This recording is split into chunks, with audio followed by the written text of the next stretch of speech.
안녕하세요. 서울대 일본연구소 조교수 김효진입니다. 오늘은 일본의 망가 뮤지엄에 대해 간단한 강의를 해보려고 합니다. 저희 연구소의 HK 플러스 아젠다는 포스트 지역학 시대의 일본 생활세계 탐구, 성숙과 변형 위기의 연대인데요. 저의 오늘 강의도 이런 내용과 연관이 많이 되어 있습니다. 네, 오늘 강의는 다음과 같이 구성됩니다. 목차를 살펴보시면요. 크게 네 부분으로 나뉘어 있습니다. 우선 한국의 만화와 일본의 망가가 어떻게 다른지, 그리고 한국에서 만화를 보는 시각과 일본에서 망가를 보는 시각이 어떻게 다른지를 다룹니다. 대중문화와 뮤지엄에서는 일본뿐만 아니라 전 세계적으로 발생한 대중문화의 뮤지엄화, 그리고 뮤지엄의 대중문화화를 살펴보고 이 강의에서 사용하는 개념인 포스트 뮤지엄, 뮤지엄이 무엇인지 설명하겠습니다. 그리고 원래는 고급 예술이나 역사적 유적과 같은 예술성 및 희귀성이 높은 물건을 수집, 보관, 전시하는 뮤지엄에 대중문화인 만화가 수집, 보관, 전시되기 시작하면서 어떠한 어려움이 발생하고 있는지 살펴보겠습니다. 마지막 파트에서는요. 일본의 만화 관련 시설에서 대표적인 5개의 사례를 구체적으로 살펴보면서 앞에서 다룬 어려움을 각각의 사례에서 어떻게 접근하고 있는지 살펴보겠습니다. 네, 그러면 첫 번째 파트로 가겠습니다. 첫 번째 주제는 만화와 망가, 만화 문화의 한일 비교입니다. 같은 단어를 쓰고 있고 비슷한 형태의 만화를 읽고 있지만 실제로 한국과 일본에서 만화 문화가 어떻게 다른지 비교해 보겠습니다. 만화, 일본어로 망가는 한국인이라면 누구나 잘 알고 있죠. 한자로는 비슷하지만 이 강의에서는 한국의 만화와 일본의 망가를 구분하기 위해 한국어와 일본어의 발음대로 각각 만화와 망가라는 용어를 사용하겠습니다. 최근에 한국에서 만화는 주로 인터넷에서 제공되는 웹툰으로 보고 있습니다. 하지만 웹툰 이전, 특히 2000년대 이전까지 한국의 만화는 출판 만화가 중심이었습니다. 특히 일본에서 보편화된 망가 출판 시스템, 즉 성별과 연령대로 나뉜 독자층을 가지는 일본의 망가 잡지 시스템 영향권 내에서 한국의 만화도 성장했습니다. 그러나 2000년대 이후 웹툰이 급속도로 성장했고 출판 만화 또한 다양한 인터넷 플랫폼에서 이북으로 서비스되면서 점차 일본 망가와의 차이점이 커졌지만 여전히 그 영향은 강하게 남아 있습니다. 출판 만화, 그리고 웹툰, 그리고 이를 뒷받침하는 것이 아마추어 작가들의 동인지 문화라는 점도 비슷합니다.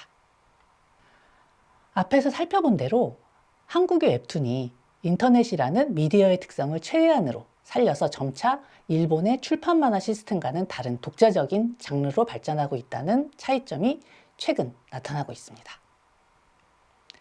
또한 이런 형식적인 차이점 이외에도 한국 사회에서 만화, 일본 사회에서 망가를 보는 관점도 사실 많이 다릅니다. 일본에서 망가는 말 그대로 가장 대중적인 문화입니다. 세계 제2차 대전에서 패전한 이후 일본 사회는 전후라고 불리는데요.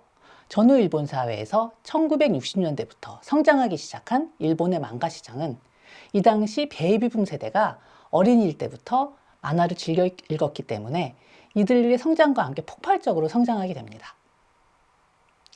또한 이렇게 진정한 대중의 문화로 망가가 확산되면서 망가에 대해서 학술적으로 접근하거나 예술로서 접근하는 데 대해 의외로 비판적인 문화가 발생합니다. 가장 대중들이 즐기고 가장 대중과 가까운 미디어로서 만화에 굳이 학술적이거나 예술적인 그런 관점을 가지고 올 필요가 없다는 그런 믿음이 있는 것이죠. 한편 이는 과거 일본 제국주의 시대에 만화를 비롯한 다양한 미디어에서 국가의 검열이 매우 심각했고 이에 대해서 대중매체로서 망가가 표현의 자유를 충분히 누릴 수 있어야 된다는 믿음이 만화 작가, 망가 관련 산업 및 망가 팬들 사이에서 단단하게 공유되는 계기가 되기도 했습니다. 즉 중앙정부가 만화에 대해 왈가왈부해서는 안 된다라는 어떤 믿음 같은 것이 일본 사회에는 존재하고 있습니다. 이에 대해서 한국은 만화라는 매체에 대해 일본 문화의 영향, 보는 경향이 있습니다. 만화는 일본만의 것이 아니고 사실은 미국이나 유럽에서도 발전한 그런 매체이지만 일본의 만화 시장이 워낙 발전했고 한국에서도 불법 복제와 해적화 문제 등이 워낙 심각했기 때문에 한국에서 만화는 일본 문화라는 관점이 오랫동안 유지되었던 것 같습니다. 또한 그런 맥락에서 폭력 표현이나 성 표현을 포함하는 만화의 유해성에 대해서 많은 한국인들이 우려해 왔습니다. 이에 대해서 한국의 만화 작가와 만화 관련 업계, 그리고 만화 팬들은 이런 부정적인 시각을 비판하고 만화는 예술적인 가치를 가지는 미디어이고 한국 고유의 만화 전통이 있다는 사실을 확립하기 위해 노력해 왔습니다. 최근 급격하게 출판 만화를 대체하고 있는 웹툰은 고속 인터넷의 보급이라는 기술적인 영향도 있지만 출판 만화가 상대적으로 일본 망가의 영향력 안에서 발전해 왔기 때문에 한국이 개발하고 가장 앞선 미디어라는 측면에서 웹툰이 더욱더 중요하게 부각되는 측면이 존재합니다. 두 번째, 대중문화와 뮤지엄에 대해서 다루어 보겠습니다. 지금까지 한국의 만화와 일본의 망가가 어떻게 다른지, 그리고 한국 사회와 일본 사회 각각 만화와 망가를 어떻게 다르게 보고 있는지를 살펴보았습니다. 이 파트에서는 만화를 포함한 대중문화, 그리고 뮤지엄이 만나게 된 21세기 이후의 문화적 상황에 대해서 전반적으로 살펴보겠습니다. 뮤지엄이란 말은 영어죠. 보통 한국에서는 박물관 또는 미술관으로 번역됩니다. 그런데 왜 굳이 이 강의에서는 박물관이나 미술관이란 말 대신에 뮤지엄이란 영어 단어를 사용하고 있을까요? 거기에는 이유가 있습니다. 그 이유는 조금만 기다려 주십시오. 일단 다시 강의로 돌아가겠습니다. 21세기에 대중문화와 뮤지엄을 둘러싼 두 가지 문화적 흐름이 나타났습니다. 첫째, 대중문화의 뮤지엄화. 둘째, 뮤지엄의 대중문화화입니다. 여기서 대중문화는 우리가 잘 알고 있듯이 대중이 향유하는 문화로 주로 문화산업의 산물, 요즘에는 콘텐츠라고도 많이 불리는 그런 내용을 가리킵니다. 이 강의에서는 대중 만화를 주로 다루고 있는데요. 그 외에도 여러분이 잘 아시는 게임이나 아이돌 산업 등도 사실은 여기에 들어갑니다. 대중문화의 뮤지엄화에는 이런 대중문화들이 과거와는 달리 뮤지엄에서 보관, 수집, 전시되는 그런 상황이 된 것을 가리킵니다. 과거에는 예술품과 역사인물과 같은 예술성, 그리고 역사적 가치가 높은 희귀한 물품을 선정해서 수집, 보관, 전시했던 뮤지엄이 점점 더 대중문화의 다양한 아이템들을 수집, 보관, 전시하기 시작한 상황이 최근 나타나고 있습니다. 이것은 과거의 고급 문화, 그리고 대중문화를 구분하던 입장이 점점 더 힘을 잃고 있는 상황을 알려주고 있습니다. 동시에 뮤지엄의 대중문화화도 급속하게 이루어지고 있습니다.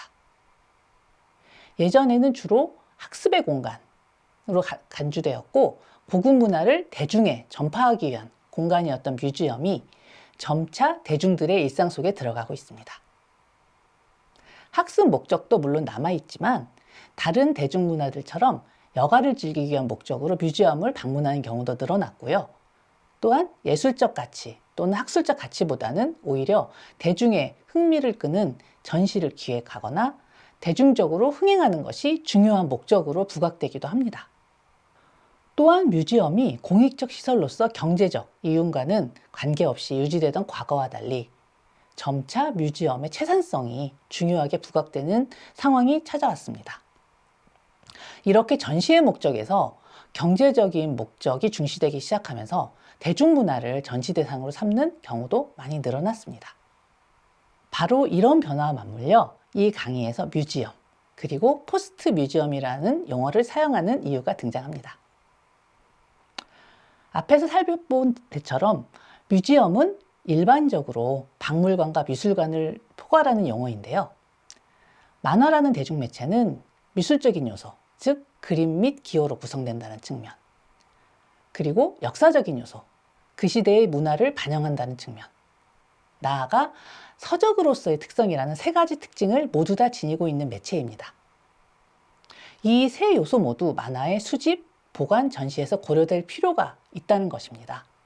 그래서 일본에서는 이를 단순히 망가 박물관, 망가 미술관이라는 용어보다 이 모든 세 가지 측면을 다 포괄하는 망가 뮤지엄이라는 용어를 새롭게 만들어 사용하고 있습니다.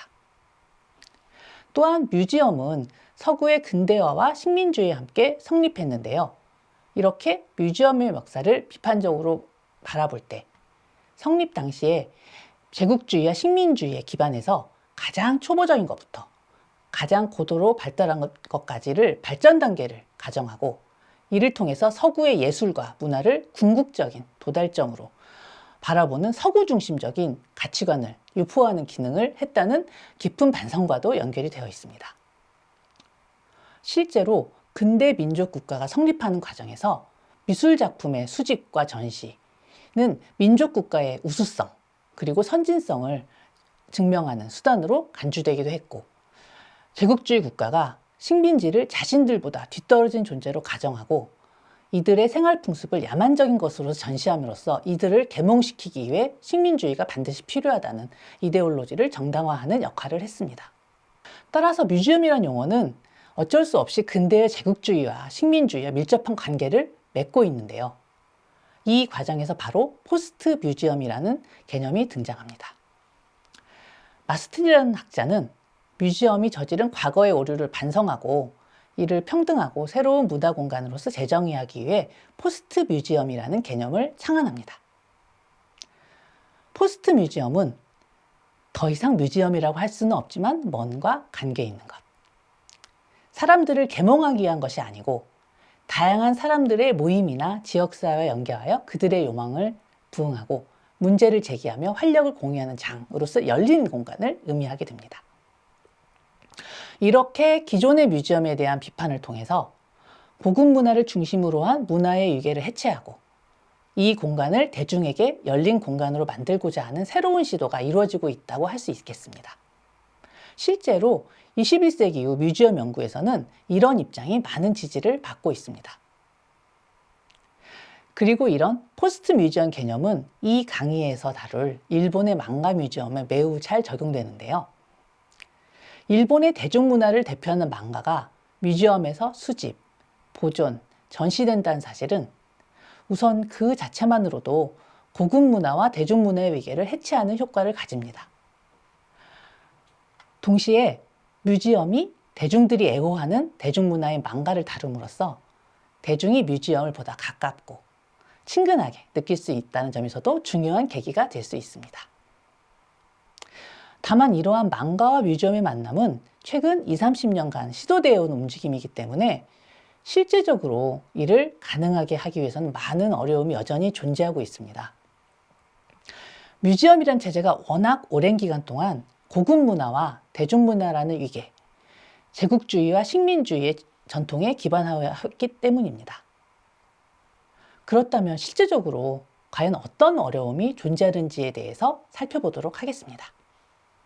네, 세 번째, 만화가 뮤지엄에 들어갈 때입니다. 만화를 뮤지엄에 수집, 보존, 전시하는 작업이 왜 많은 어려움을 수반하고 있을까요? 이 부분에서는 구체적으로 어떤 어려움이 있는지, 그리고 그것을 해결하기 위해 어떻게 노력하고 있는지를 살펴보겠습니다. 만화의 수집, 보관, 전시를 둘러싼 어려움은 다양하게 보고되고 있습니다.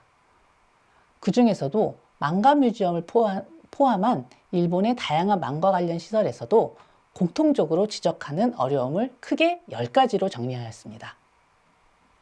결국 이 모든 어려움은 뮤지엄이라는 공간 속에 대중문화로서 만화의 특성을 충분히 살리는 수집, 보관, 전시의 방식을 어떻게 만들어갈 것인가라는 문제와도 밀접하게 연관되어 있다고 할 수 있겠습니다. 우선 첫째, 일본의 경우 아직 중앙정부나 국가가 주도하는 망가 관련 시설이 없다는 점이 꼽힙니다. 이 사실은 한국에 잘 알려져 있지 않은데요. 일본처럼 망가 산업이 발전한 나라에서 국가에서 만든 시설이 없다는 게 굉장히 의아하게 보일 수 있기 때문이죠. 하지만 일본에 사실 존재하고 있는 망가 관련 시설은 중앙정부가 아니고요. 지방자치체 혹은 공공단체 혹은 사설시설이 대부분입니다. 과거 제2차 세계대전 당시 일본 정부의 엄격한 검열로 인해서 대중문화 전반이 큰 피해를 입었고요.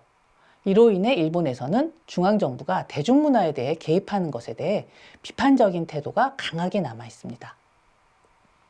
특히 대중문화의 대표격인 망가는 그 성격상 폭력 묘사나 성묘사 등의 주류 사회의 도덕적 기준을 위반하는 표현이 포함될 경우가 많습니다. 이때 중앙정부가 나서서 망과 관련 시설을 만든다면 이런 주류 사회의 기준에서 벗어나 있는 작품이 검열되어서 뮤지엄에 들어갈 수 없을 것이라는 우려가 적지 않습니다. 물론 최근 일본에서 쿨재팬 정책으로 불리는 콘텐츠 수출 장려 정책이 등장하고 망과 관련 연구가 발전하면서 아카이빙의 필요성도 강조되고 있기 때문에 개별 시설로 사실 이런 부분은 대응이 매우 어렵거든요. 그래서 국가가 만든 망과 관련 시설 그리고 뮤지엄의 필요성도 과거에 비해서는 더 강조되고 있기는 합니다. 하지만 아직까지는 국립기관은 없다는 점은 매우 흥미롭습니다. 두 번째로 일본의 망가 산업이 워낙 규모가 크다 보니 이를 모두 추적하고 전부 수집, 보관하는 것이 현실적으로 불가능하다는 점을 들 수 있겠습니다. 예를 들어 망가 잡지만 해도 소규모 출판사에서 같은 내용의 잡지를 창간하고 폐간을 반복해서 화제를 끌려고 하는 경우가 꽤 있기 때문에 이를 모두 추적해서 확인하는 것이 불가능하다고 합니다. 단행본 출판 규모도 여러분들 잘 아시다시피 굉장히 어마어마하고요. 한 달만 지나도 말 그대로 몇십 박스씩 자료들이 쌓이게 된다고 합니다. 이런 망가책들을 모아놓을 공간 그리고 이를 구입할 비용이 천문학적인 수준에까지 이르른다고 합니다. 따라서 실제 수집과 보관이라고 해도 실제로 일본에서 출판되는 망가 모두를 대상으로 하기는 현실적으로 어렵습니다.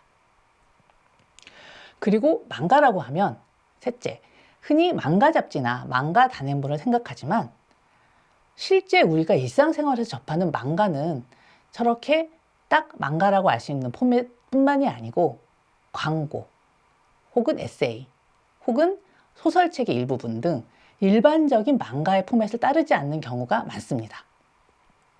그러나 망가를 하나의 대중문화로 본다면 당연하게 광고나 일반 서적 등으로 출판되는 망가 에세이 그리고 책의 일부가 망가인 경우도 당연히 망가 문화의 일부로 포함이 되어야 합니다. 그러나 이런 것들은 망가로 기본적으로 분류가 되지 않기 때문에 한정된 인력이 이를 모두 추적해서 그걸 수집하는 것은 극히 어렵습니다. 미술품이나 예술품이라면 이런 것들을 가치를 매겨서 가치가 있는 것, 가치가 없는 것으로 나누고 가치가 있는 것만 수집, 보관할 수 있겠지만 대중문화로서 망가는 이런 구분을 하기가 사실은 그리 쉽지 않다는 점 또한 어려움을 크게 하는 요소입니다. 네 번째, 그리고 물리적으로 망가 단행본이나 망가 잡지는 보존용이라기보다는 일시적인 오락을 위한 것으로 장기간의 보존이나 대여 등에 적합하지 않다는 물리적인 문제가 있습니다. 예를 들면 도서관에서 망가를 대여할 때 표지가 약하다 보니 하드커버로 그 커버를 씌워버리는 경우가 있는데요. 망가 연구자 입장에서 보면 이는 망가에서 표지가 차지하는 비중을 생각했을 때 굉장히 손해가 되는 부분인 거죠. 그리고 독자들이 만화책을 선택할 때 그 표지를 보고 선택하는 경우가 많기 때문에 사실 독자들의 독서 경험 또한 훼손되는 행위가 되기도 합니다. 가장 중요한 정보가 표지에 압축되어 있는데도 이를 하드커버로 씌운다면 그 정보가 단절되는 부분이 있다는 그런 어려움 같은 것이 있습니다. 즉 장기간의 대출 그리고 열람이 어렵다는 현실적인 문제가 존재합니다.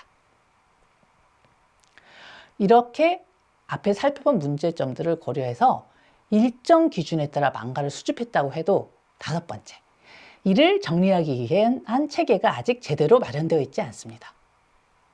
출판된 망가의 경우는 일단 서적이기 때문에 일정한 그 도서 기호가 붙게 마련이지만요. 도서관 청구 기호에는 이게 대응하지 않습니다. 도서관 청구 기호 시스템 자체가 학술 서적을 중심으로 구성되어 있기 때문에 대중문화인 망가와는 어긋날 수밖에 없습니다. 또한 다양한 시설에서 어쩔 수 없이 현재 각각 시설에 따른 독자적인 체계에 따라서 망가를 분류해서 전시하거나 보관하고 있는데요. 이것은 나중에 망가 전체를 통일하는 어떤 시스템, 분류 시스템을 만들 때 오히려 더 많은 어려움을 가지고 올 수 있어서 현재 그 실무자들 사이에서 굉장히 많은 논의가 이루어지고 있다고 합니다. 여섯째, 또한 망가 문화의 바탕이 되고 있는 아마추어 작가들이 자비로 제작, 배포하는 동인지의 문제가 있습니다. 동인지를 그리면서 프로 작가를 지망하는 많은 작가들이 실제로 존재하고 현재 일본의 망가에는 그런 경력을 지닌 작가들이 많이 존재합니다. 또한 동인지만을 전문으로 배포하는 대규모 이벤트도 존재합니다. 일본의 망가 문화의 상당 부분이 이런 동인지 문화에 바탕하고 있는데 실제로 동인지는 상업 출판이 아니기 때문에 추적하기도 어렵고 동시에 이런 동인지의 상당수가 2차 창작, 즉 패러디이거나 성적인 내용을 담고 있다는 문제가 있습니다. 즉 저작권 문제라든가 이런 그 도덕적 기준의 문제가 존재한다는 것이죠. 그러나 이러한 특징에도 불구하고 동인지는 여전히 중요한 일본 망가 문화의 한 부분입니다. 따라서 망가 관련 시설에서 동인지를 어떻게 취급할 것인가도 현재 중요한 문제로 부각되고 있습니다. 일곱째, 망가가 가진 다양한 측면, 즉 미술적, 예술적인 측면과 도서로서의 측면을 이용자에게 전달하기 위해서는 망가 뮤지엄이 도서관, 미술관, 박물관을 합한 종합적 기능을 수행해야 되는데 현실적으로 이 모든 기능을 수행하기 위해서는 막대한 예산과 규모가 필요한 것이 현실입니다. 그러나 이런 것들이 쉽게 마련되기 어렵기 때문에 현실적으로 이 문제를 어떻게 해결할 것인가가 현재 중요한 이슈가 되어가고 있습니다. 여덟째, 뮤지엄이라는 시설이 공공적인 시설이라고 할 때 성표현 그리고 폭력표현 등에서 일정한 제한이 필요할 수 있습니다. 하지만 이를 결정하는 기준이 아직 모호합니다. 예를 들어 청소년이나 일반적인 사회도덕에 바람직하지 못한 묘사가 다수 포함되어 있지만 작품의 예술성이 높고 그 가치를 충분히 인정할 수 있는 작품들이 사실 망가에는 꽤 존재하고 있습니다. 이 경우 공공적인 측면을 강조해서 수집과 보존 전시의 대상에서 제외하는 것은 대중문화로서 망가를 이해하는 데 있어 심각한 오류를 가져올 수 있습니다. 즉, 뮤지엄이라는 공간이 공공성을 바탕으로 하고 있기 때문에 주류사회 관점에서 봤을 때 문제적인 망가가 배제될 수 있는데 이는 대중문화로서 망가가 가지고 있는 중요한 매력 그리고 그 기능을 저해하는 결과를 가져올 수 있습니다. 아홉째, 망가는 사실 망가 잡지나 망가 단행본 이외에도 다양한 형태가 존재합니다. 이건 무슨 말이냐면요. 이 중에서 어떤 것을 수집, 보존, 전시할 것인지 문제가 사실 꽤 어려운데요. 예를 들어 한 권의 망가, 단행본이 나오기 위해서는 작가가 그린 원고부터 시작해서 일본의 경우 망가 잡지에 실린 연재본이 있고요. 그것을 모아서 만드는 망가 단행본이 있고 이 중에서 특히 인기 있는 작품의 경우에 애장판이나 문고판으로 나오는 다양한 버전이 존재합니다. 그리고 이 과정에서 저자나 출판사의 의도 또는 변화하는 사회적 상황에 따라서 그 내용이 변경되는 경우가 적지 않습니다. 이때 우리는 무엇을 수집, 보존, 전시해야 될까요? 특히 이때 작가가 직접 그린 원고의 경우가 매우 흥미로운데요. 현재는 상황이 많이 바뀌었지만 과거에는 이런 원고들이 제대로 보존되지 않고 그대로 쓰레기통으로 가는 경우가 많았다고 합니다. 또한 잡지 연재 시의 작품 그리고 단행본으로 출판된 작품이 동일한 작품의 작가의 같은 제목의 작품이어도 결말이 바뀌는 경우도 종종 존재합니다. 우리 예상보다 훨씬 더 망가는 각각의 단계에 따라서 그 내용이 편집되거나 변경되는 경우가 많습니다. 따라서 원칙적으로는 한 작품에 대해서 원래부터는 작가의 원고, 망가 잡지에 실린 연재분, 출판된 망가 단행본, 그리고 그 중에서 완결 이후 또다시 출판되는 다양한 형태의 애장판이나 문고판 등 이렇게 최대 4가지 형태가 존재할 수 있고요. 이 중에서 하나만을 수집, 보존한다는 것은 사실상 해당 작품의 일부분만을 보존한 것과 동일합니다.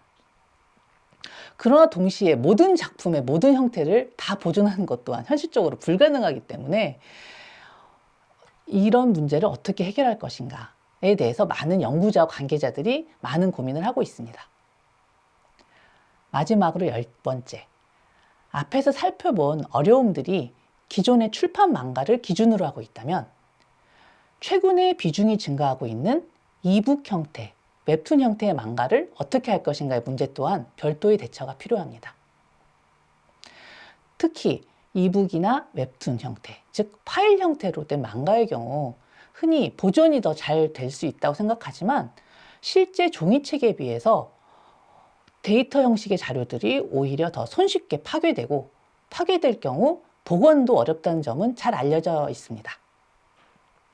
또한 전시를 할 경우에 이런 데이터 형식의 망가, 웹툰, 이북 같은 것을 어떻게 전시할 것인가의 문제도 새로운 문제를 낳고 있습니다. 이상에서 대략적으로 살펴본 바와 같이 이 모든 어려움을 해결할 수 있는 정답은 사실 없습니다. 그러나 연구자들과 관계자들이 기존의 예술품, 역사 유적과는 근본적으로 성격이 다른 대중문화로서 망가를 뮤지엄에서 수집, 보존, 전시하는 과정에 대해서 다양한 방식으로 노력하고 있습니다. 일본의 경우에는 이런 다양한 방식의 노력이 망과 관련 시설마다 다양한 방식의 대처 방식으로 드러나고 있는데요. 다음 부분에서는 이런 다양한 망과 관련 시설을 살펴보면서 어떤 식의 해결 방안이 제안되고 있는지를 알아보겠습니다.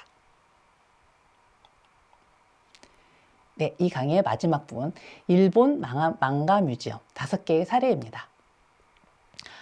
이 부분에서는요, 앞에서 살펴본 망가의 수집, 보관, 전시에 관련된 다양한 문제를 해결하기 위해서 일본의 망가 관련 시설이 어떻게 노력하고 있는지를 구체적으로 살펴보겠습니다.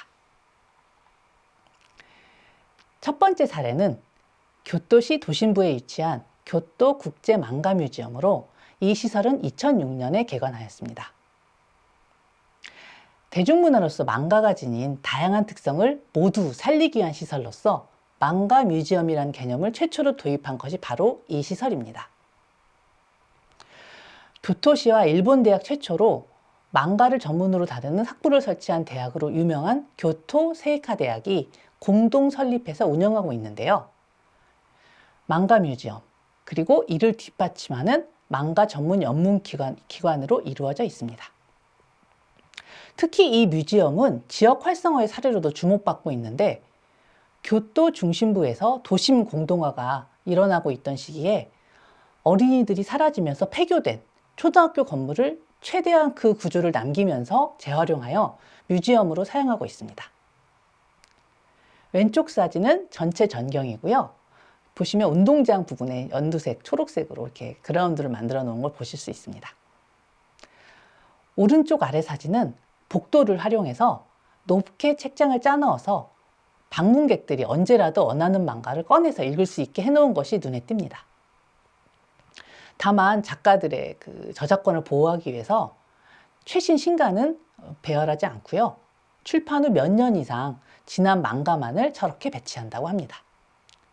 또한 이 책들은 대부분이 손상되어서 버려지는데 대중문화의 망가는 원래부터 대량으로 찍어서 판매하는 것이 또 원칙이기 때문에 기증을 받는 경우 굉장히 많은 책들이 겹칠 수밖에 없다고 합니다. 그래서 이런 겹치는 책들을 그냥 버리기보다는 이렇게 좀 더 많은 방문객들이 읽을 수 있도록 이렇게 전시하고 이렇게 볼 수 있게 하는 방문객들의 망가 독서 체험을 위해서 제공하고 있다고 합니다. 또한 독특한 것은 이 뮤지엄은 망가를 읽는 체험, 즉 망가 독서 체험을 최대한 재현하는 것을 목표로 하고 있다는 점입니다. 왼쪽 위쪽 사진을 보시면 넓은 공간이 있는데요. 이것이 바로 이 뮤지엄의 망가 열람실입니다. 일반적으로 저희가 알고 있는 도서관의 열람실이 아니라 나무 바닥에 누울 수 있도록 자리를 배치한 것이 눈에 띄는데요. 이것은 일반 독자들이 망가를 읽는 경우 일반적인 그런 책을 읽는 때와는 달리 대부분 가장 편안하고 즐겁게 읽기 때문에 이런 시간이라는 점을 고려해서 최대한 개개인이 독서하는 경험과 유사한 경험을 뮤지엄에 제공하기 위해서 만들었다고 합니다. 그리고 마지막으로 오른쪽 아래 사진은 이 뮤지엄에서 망가를 전시하는 공간입니다. 망가를 읽는 체험과 함께 대중예술로서 망가는 전시의 대상이 되기도 하는데요. 망가의 전시가 무엇인가, 그리고 어떻게 해야 되는 걸 두고 고민한 흔적을 직접 가보시면 느끼실 수 있을 겁니다. 두 번째로는 규슈의 북쪽, 기타 큐슈시에 있는 기타 큐슈시 망가 뮤지엄을 소개합니다. 이 망가 뮤지엄은 교토 국제 망가 뮤지엄 영향을 받아 만들어진 망가 뮤지엄으로 기본적인 콘셉트이 교토와 경우와 유사합니다. 하지만 기타 큐슈시만의 특징으로서 이 지역 출신의 작가들과 작품들에 보다 신경을 많이 써서 만들어진 망가 뮤지엄이기도 합니다. 오른쪽 아래 보시면 내부 공간에서도 교토보다는 좀 작긴 하지만 편히 앉거나 누워서 망가를 볼 수 있는 공간을 제공하고 있습니다. 또한 이 망가 뮤지엄은 기타 큐슈시가 망가, 애니메, 게임 등을 활용한 지역 활성화를 목적으로 기타 큐슈시의 고쿠라역에서 5분 거리로 연결되어 있는 건물에 설치되어 있습니다. 기차역에서 내리자마자 관광객이 조금만 발걸음을 옮기면 바로 이곳에 들릴 수 있도록 설계되어 있습니다. 그래서 규모는 작지만 많은 유명한 작가와 작품을 배출한 기타 큐슈시의 망가 문화를 그대로 느낄 수 있는 관광 명소이기도 합니다. 세 번째, 히로시마시 망가 도서관입니다. 히로시마시 망가 도서관은 앞에서 살펴본 두 망가 뮤지엄과는 성격이 다른 망가 관련 시설입니다. 1997년 개관한 이 망가 도서관은 망가에 특화된 도서관으로서 일본 최초의 도서관이며 히로시마시 시립도서관의 일부로 건립되었습니다.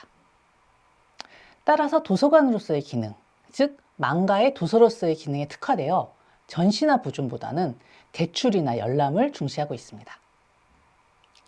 히로시마시 시민 이외에도요, 누구라도 입장해서 망가를 열람할 수 있지만 한편으로는 도서관의 공공적인 성격을 중시해서 성적 묘사나 폭력 묘사가 많은 작품은 선정해서 제외하는 등 시민의 공공시설로서의 특성을 강조하고 있습니다.